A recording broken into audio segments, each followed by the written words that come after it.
On even years, they are short sessions. They go from January to sometime early in March. And then on odd years, it's a budget year. So one of the tasks of the General Assembly is to put together a budget for the next 2 years of the state government.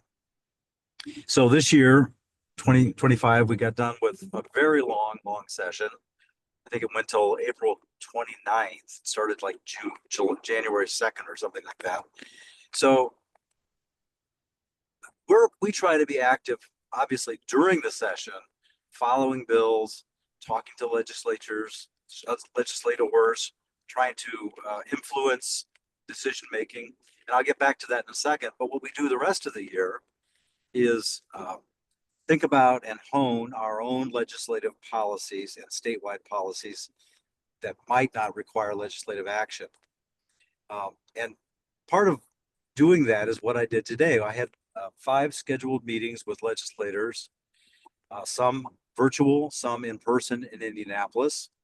And these are people that I generally have known. I've talked to them during the session, but it's a more relaxed atmosphere to have kind of a in-person or relaxed virtual meeting where you're just talking about things, getting their ideas about what they want to see for legislation coming up in the next session, and sharing our legislative priorities as well.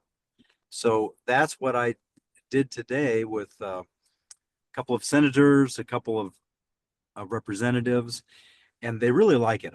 To be honest, they really like to have sit-down meetings. Sometimes they have a legislative aide with them. Sometimes they just do it on their own. And, they're taking notes. We're taking notes. We're having conversation that is not confrontational or contentious because we're not thinking about a specific bill. And that's part of the advocacy that is relationship building. They understand who I am and how I represent HEC, and they they're free to sort of talk about what they're thinking about, what's on their mind. And in particular today, I had a meeting with one of the legislators who is a builder. And there's a number of builders who operate in the General Assembly, and most of them are very forward and unabashed about being builders and about seeking policies that help their profession and their business. And the particular guy I spoke with today is kind of the leader of the group, if you will. But I had a good conversation with him during the session, and I promised him that I would contact him and we would continue to have conversation, even though we typically oppose what he proposes and he opposes what we have in mind. But there is some common ground, I discovered today. And so that's the point of these conversations, is to have constructive ideas and to find, common ground and to keep the conversation going. Because as you all know, if you stop talking to somebody, they're in a any relationship, there's no building any relationship, there's no going forward. So that's the sort of I'm going to call it soft power that we use as nonprofit advocacy organizations, is having these kind of conversations. And I've got probably at least 10 more on the schedule that I know of, and we're trying to schedule 20 or so more after that, and that'll go on all the way through the fall. I'll stop a second if anybody has a question. I don't know how that could work, Harshini, but I'll pause for a second. Yeah, absolutely. Yeah. Does anybody have any questions? You can either put it in the chat or just unmute and just ask David. This is a very informal conversation. So and just FYI, we will have both David and Maria, who is a water policy director, with us tomorrow at the State House. So you'll be able to spend the time at the State House with them. They're going to give us a tour of it, and you'll be able to ask any questions that you have about anything then as well. But I'll stop, and does anybody have any questions? Feel free to put in the chat or just unmute. Okay. Okay, I think we're good. Well, I'll just plunge ahead then. Okay. Yeah, go ahead. So the other thing that I did today is work again on our strategy. What will be HEC's priorities, and you hone those to basically a talking points, an elevator speech, if you will, so people easily digest sometimes fairly complicated matters and understand what you're talking about and why you think a particular policy is appropriate for the state. So we do that, and of course we listen to what the legislators have to say, and we hone our thinking that way. And then during the session, that's the other part of it. About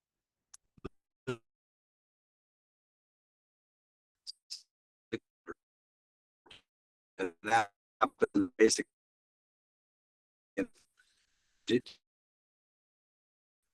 So we have to read all those bills, or at least synopses of which of those might affect our issues. And this year, for example, out of the 1,600, we had about 125 that had some effect, we thought, on environmental policy. And so we divide up our team, our really small team, into lead people. So there's water, there's agriculture, there's utilities, and health. And then I'm who pulls in the other bills that might have to do with procedural, law procedural stuff. Anyway, so we do that and we track those bills. We see which committees they're going to be heard in. We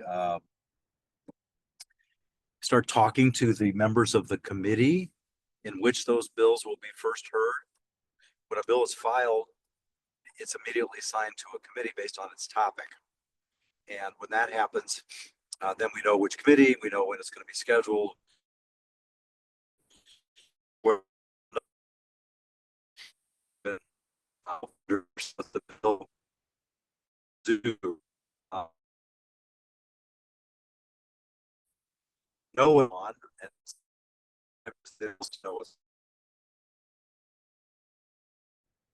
so their synopsis is a little bit.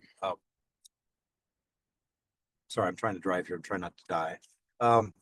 Their synopsis might be a little bit vague, and so sometimes do some clarification for the committee members. We try to assess where they'll vote and how they'll vote. At any rate, so we shepherd the bill, or the process that takes place at the general. And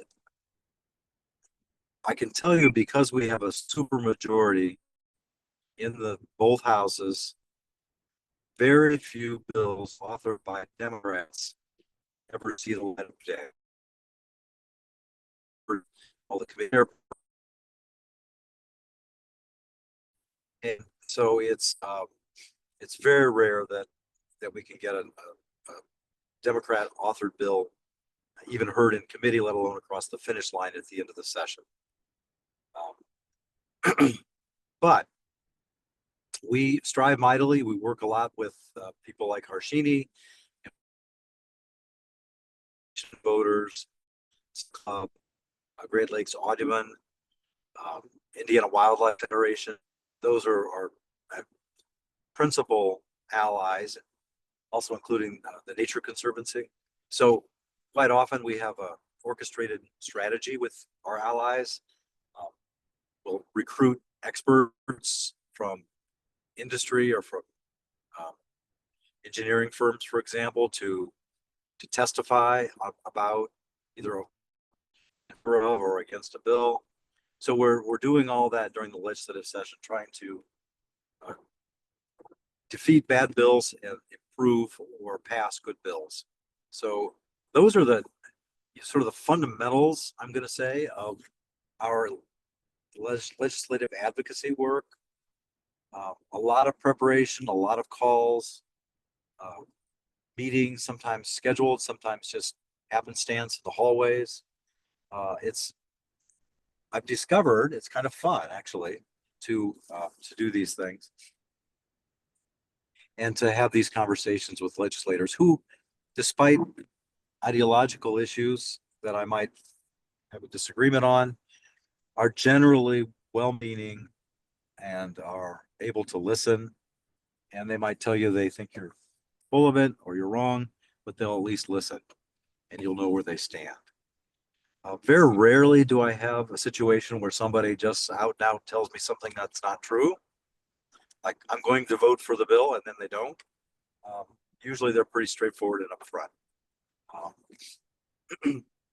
One other aspect of the whole advocacy world is the messaging, the social media messaging, the newsletter messaging. And I know Save the Dunes does a great job that way.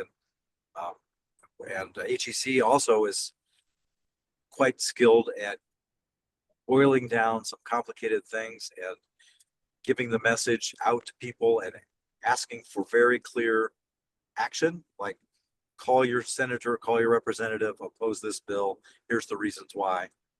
And we think that that is really, on top of our efforts, the only thing that will move the needle is constituents in their districts calling their own representatives and senators and saying, I read this bill about stormwater management and I think it's a bad bill and it should be opposed. I don't want you to vote for it. And that's what we're trying to do with our social media messaging and our newsletters, is get people activated. We've got ever increasingly useful tools to make that happen. An example is, it's not quite legislative, but the governor called for public comment on an executive order that was premised on the idea that regulations, environmental regulations, are burdensome on everybody. And so he called for public comment. And we got the word out, as did other organizations. And the result in 30 days was 1,444 pages of comments, close to 1,300 comments. And probably 98% of them were, we reject your premise. We want stronger environmental regulation. We want to protect air, water, and soil. And I don't think that's what the governor and his folks had in mind when they'd get a lot of industry and that they would be able to pat themselves on the back.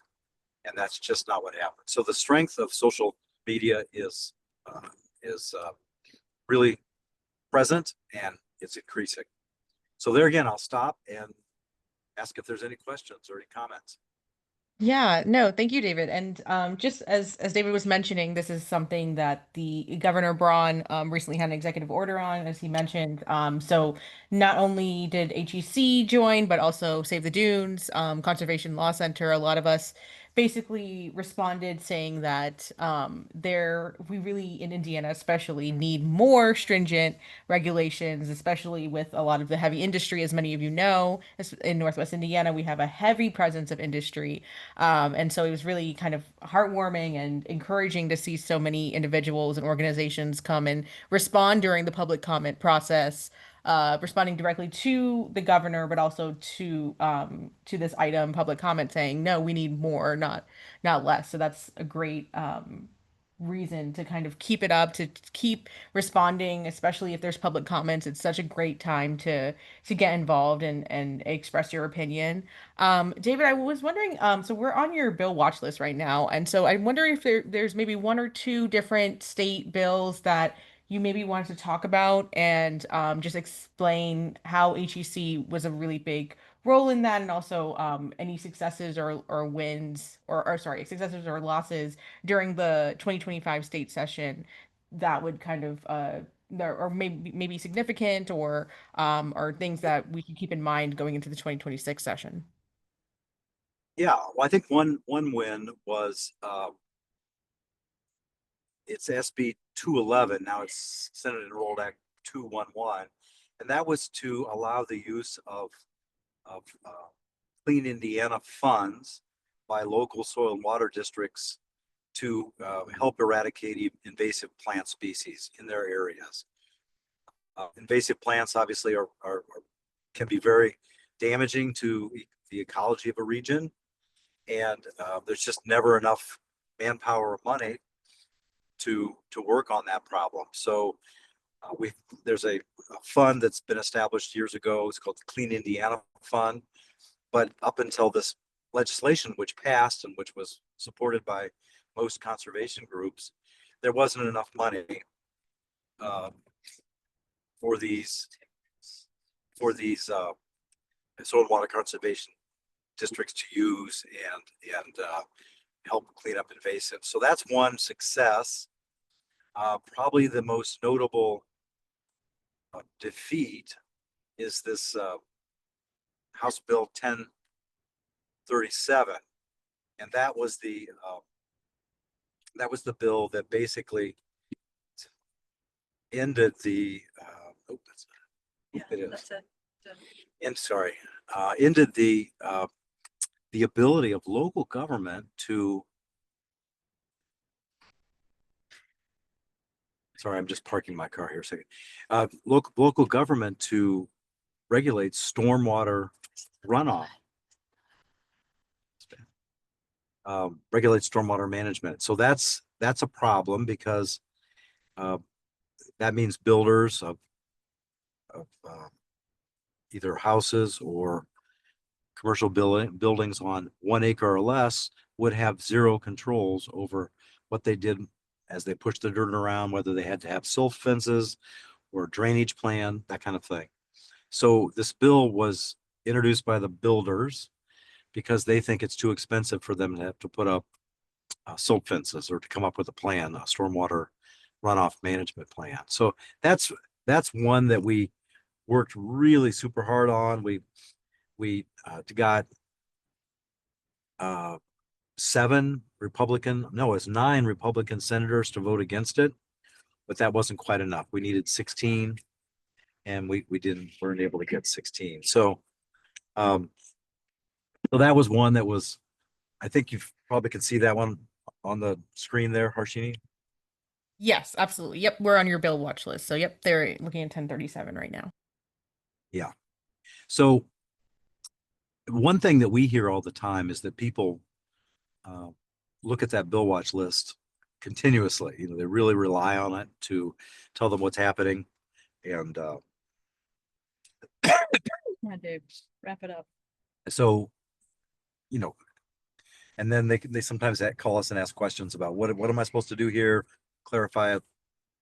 So we find that to be a really valuable tool for not only ourselves, but also for our supporters.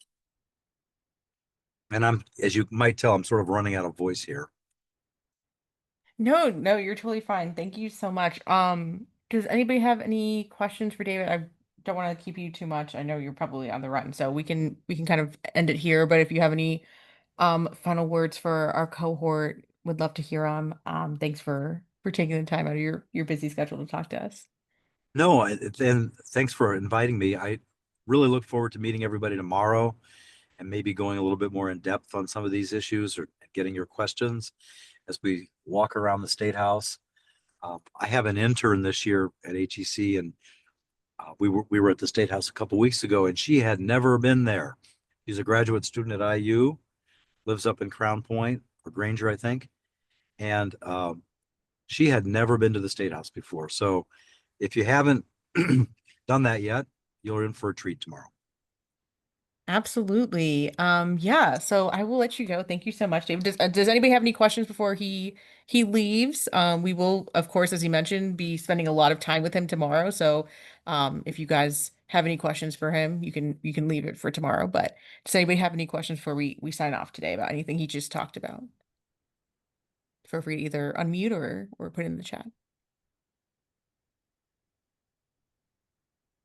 Okay, I think without we have no questions for now, but thank you so much, David. I really appreciate all that HEC does. We're looking forward to having you guys take us around in the State House tomorrow.